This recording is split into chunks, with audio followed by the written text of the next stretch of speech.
Persian Dragonscale getting you down? Then stick around and we'll show you how to beat it.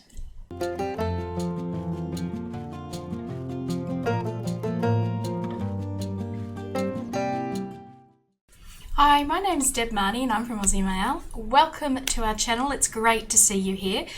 Today I'm going to be demonstrating a weave that was actually a request that was sent in to us by one of our viewers. I'm going to be showing you how to weave Persian Dragonscale. Alright then, let's just jump straight into it, guys. Okay, so here's some sample pieces across the gauges to show you today.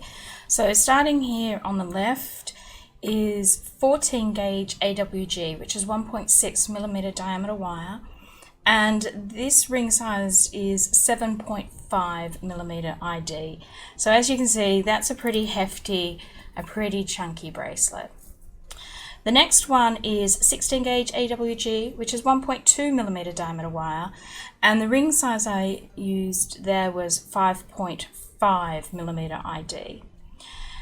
18 gauge AWG, which is 1.0 millimeter diameter wire, and the ring size there is 4.5 mils. And then the 20 gauge AWG, which is 0.8 millimeter diameter wire, the ring ID there is 3.75 mils. So that's to give you an idea of the size of the weave in the various gauges. I'm going to be showing it to you today in the 20 gauge bracelet, so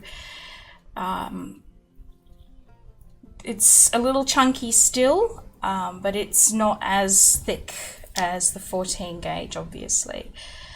Alright, so this is what it looks like. It's a tube. Okay, and to create a bracelet that's approximately 20 centimeters in length or 8 inches. In the 16 gauge, you'll need about 250 rings. So it is quite the ring hog. So this is just the 16 gauge, the 1.2 millimeter wire version.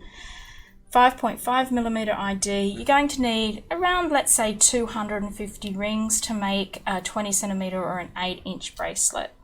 Okay, so we've got some of those rings here. You're also going to need something as for a clasp attachment. So I'm just going to be using a lobster clasp, and I've got a couple of smaller rings. These ones are 16 gauge, 3.5 mil ID, but you can use any ring size here that you like. It's just if it's a little bit smaller than the ring size that we used to make the bracelet.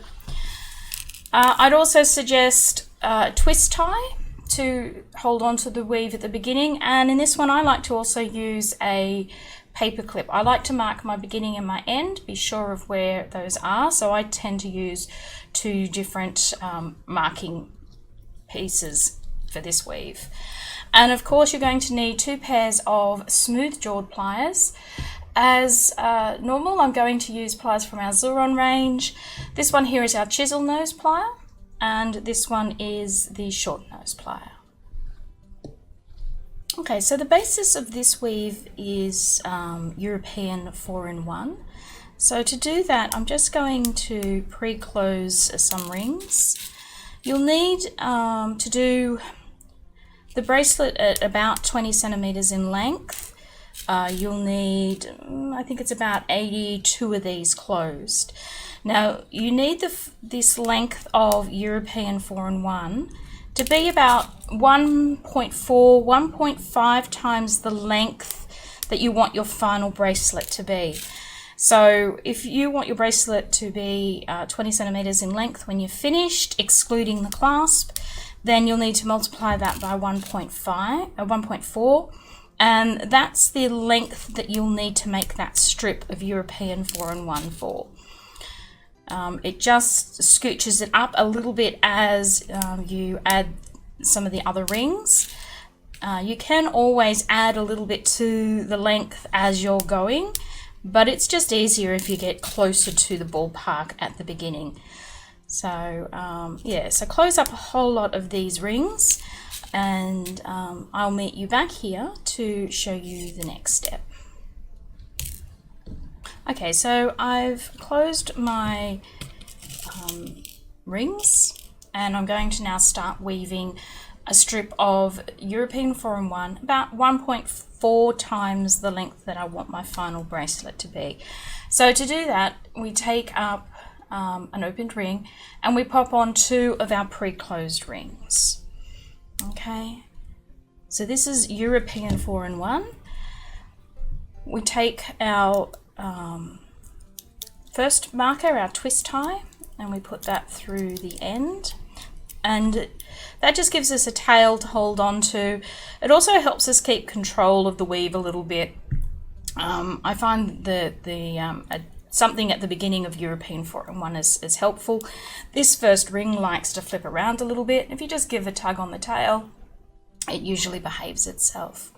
All right, so we want to position those 3 rings like this. So I want you to think of this as mouse ears, okay? So we've got a little mouse ears here, and we've got our little mouse forward looking at us, and here's his tail down here. And we're just holding on to him like this. We then want to take up one of our opened rings, okay? And we want to feed that down through the front of the ear on the right. So down through the front of that. Then we give that ring a little bit of a twist, and we bring it back up through the ear on the left. Okay? And then before we close, we take 2 more of our rings that we pre-closed. We pop that onto the ring and we close that up. Okay? And then we position our rings like this. So you can see that's basically European 4-in-1. It's called 4-in-1 because we've got this one ring here that is fully in weave, and you can see that one ring sits in 1, 2, 3, 4 rings. Okay, so when that middle ring is fully in pattern, it is going through 4 rings only. Okay, so we're back to holding our little mousy ears as we did before. We take up an opened ring, pop on our 2 pre-closed rings. Or you can do that afterwards. I've just realized I've mucked that up. You can do it before or you can do it after. That's fine. Feed our opened ring through the ear on the right. Bring it up through the ear on the left. And then, if you haven't already, put your pre-closed rings on and then close it up. Okay? And then position those 2 rings that we just added so that again they look like mouse ears, and we just keep doing those steps until we get to the length that we need. Okay, so through the ear on the right, through the front of the ear on the right, and up through the back of the ear on the left. Pop on your 2 pre-closed rings if you haven't already. Close your ring up, position your new rings, and just keep adding in that manner. Okay, so you just keep doing that until you reach the length that you require. So remember, you need it to be about 1.4 times the length of your finished piece. Okay, so I'll just go ahead and do that, and I'll meet you back here to show you what we do next. Okay, so I'm just going to do a short sample piece today. I'm not going to do a full bracelet. But let's say I've reached the length that I require and I've added those last 2 rings, and then I'm just going to finish this off with 1 single ring. Just put it through the same way as we have been doing. Just don't add any pre-closed rings to it.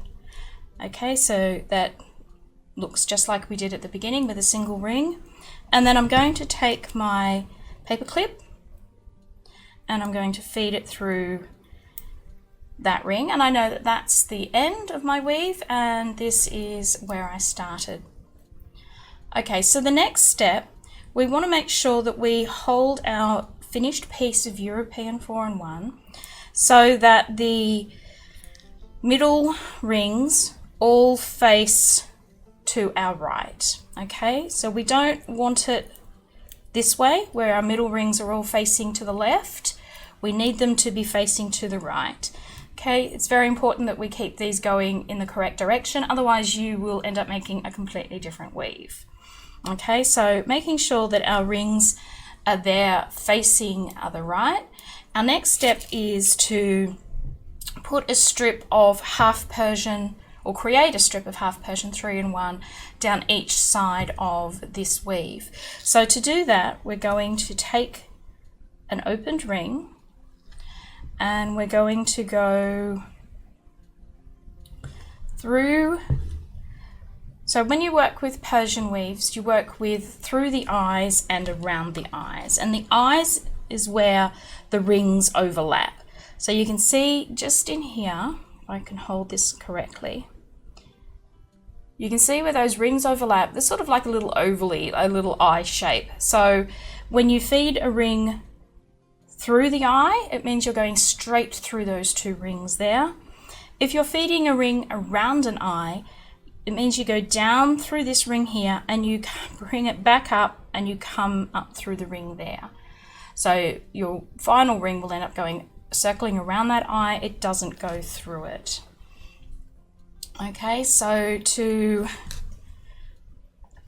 start our half Persian 3-in-1, we're going to put it through these rings down here on the bottom, and our first one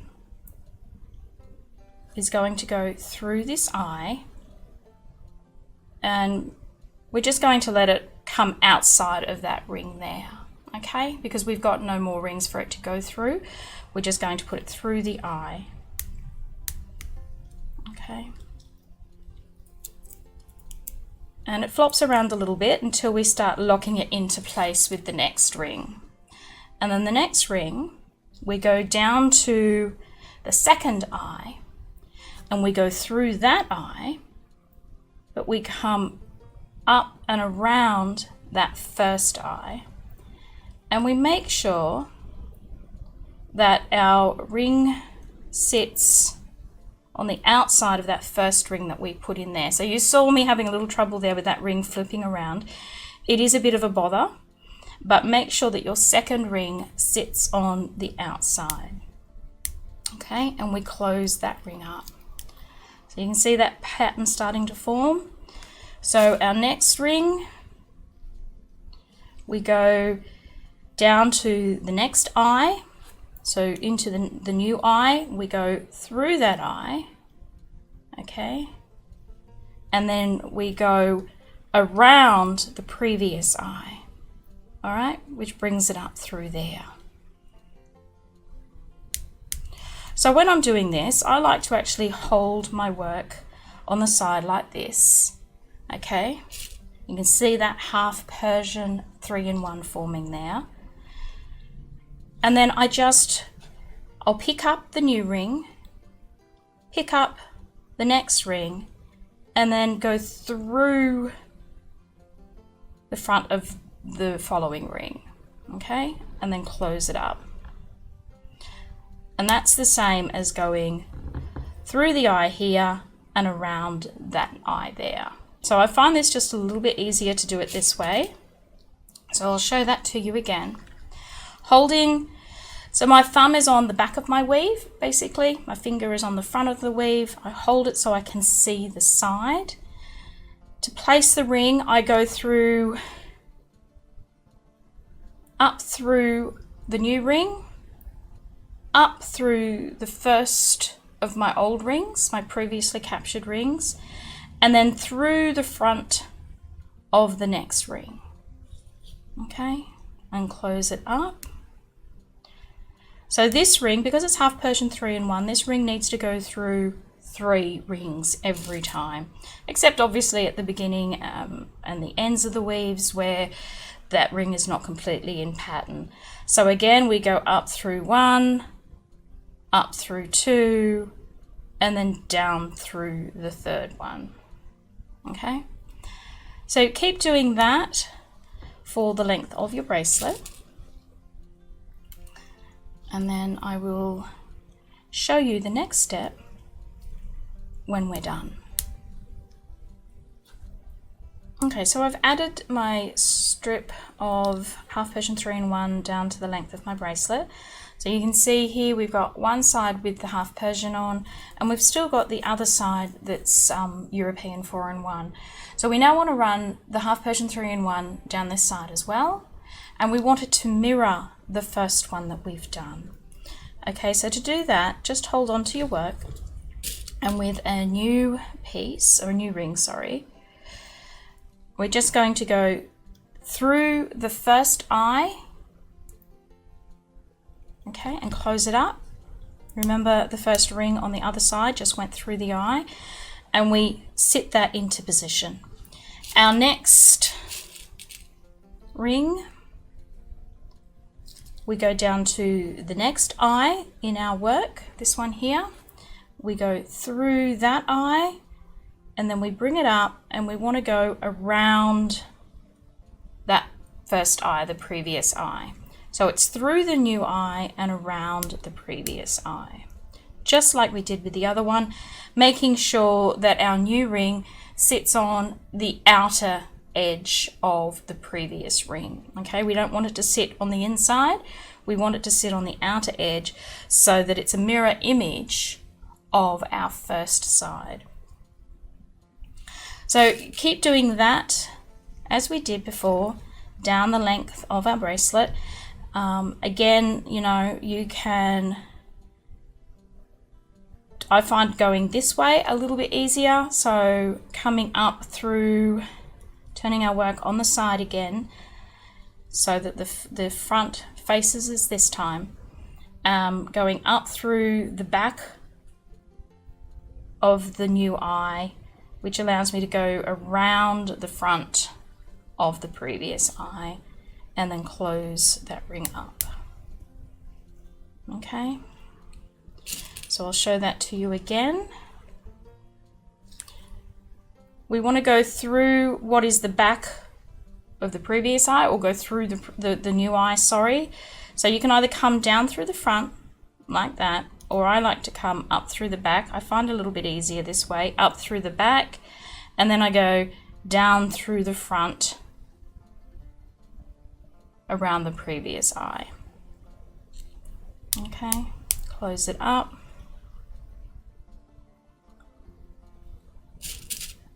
So just once more, I'm going up through the back of our new eye. So our new eye is this one here. You can see this eye has a ring going through it and this one doesn't. So I'm going to come up through the back of that eye, and I'm going to give my ring a twist, and then I'm going to go around the previous eye. Okay, and close the ring. All right, so you just need to continue doing that, the length of the bracelet, making sure that each ring sits on the outside of the previous ring. And you do that for the length until you've done a strip all the way along.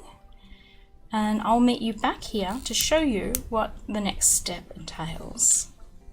Okay, so I've created my half Persian 3-in-1 down the length of my bracelet. And as you can see, they sort of fold in and start to form that tunnel that you saw before. All right, so our next step is, so holding our weave like this, so our half Persian 3-in-1s are sitting up, we actually want to start now from the end of our work, okay? And we're going to zip our piece up. So to do that, we take up another piece of another ring, and we want to go through the first eye on this side and through the first eye on that side. Okay, so just straight through there like that, and pick it up on the other side and close your ring. Okay, so our work looks like this. And that's it basically, all the way down your bracelet. So we go down to the next eye, which is this one here. Okay, where our next pair of rings overlap, we go through that eye, we bring it across our piece, and we go up through the eye on the other side, and then close that ring up. Okay, and we want to do, oops, I've gone through the wrong one there. I've moved down one. And we want to do that for the length of our bracelet. Okay, So making sure you go through each eye until you've captured all of them and zipped your weave all the way up. All right, so through the first eye, through the second eye, and close your ring. All right, so you go ahead and finish doing that, and I'll meet you back here to show you how to finish your bracelet off. Okay, so I've joined up my tube all the way down, going through all the eyes, and now when we have a look at our work, you can see that we've got one extra ring here that was the starting and the ending rings. So we want to have the same amount of rings on this side as we do on the other. So I'm just going to pop an extra ring through those last two rings there. They're not going through any eyes, they're just going straight through the rings. And I'm going to do that on both the beginning and the end. Okay, so just pop a ring through the last two rings there. Okay, and what I'm going to do now is when I'm attaching the clasp, so I'll remove the twist tie, taking up my clasp attachment rings, I'm going to go through both of those end rings there, okay, so that it now sort of looks like this. And then before I close that one up, I'm going to pop on my lobster clasp. Oh.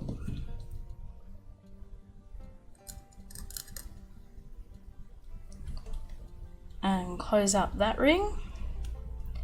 And then on the end, I'm going to remove my paper clip.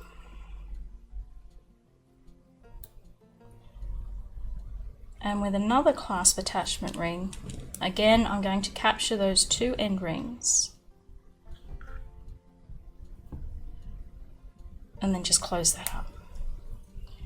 Okay, so that we've got a nice capture of both sides. So we don't have one side flopping open, we don't have the tube gaping open, it's all nice and closed. And that's it, guys. That's your finished Persian Dragonscale bracelet.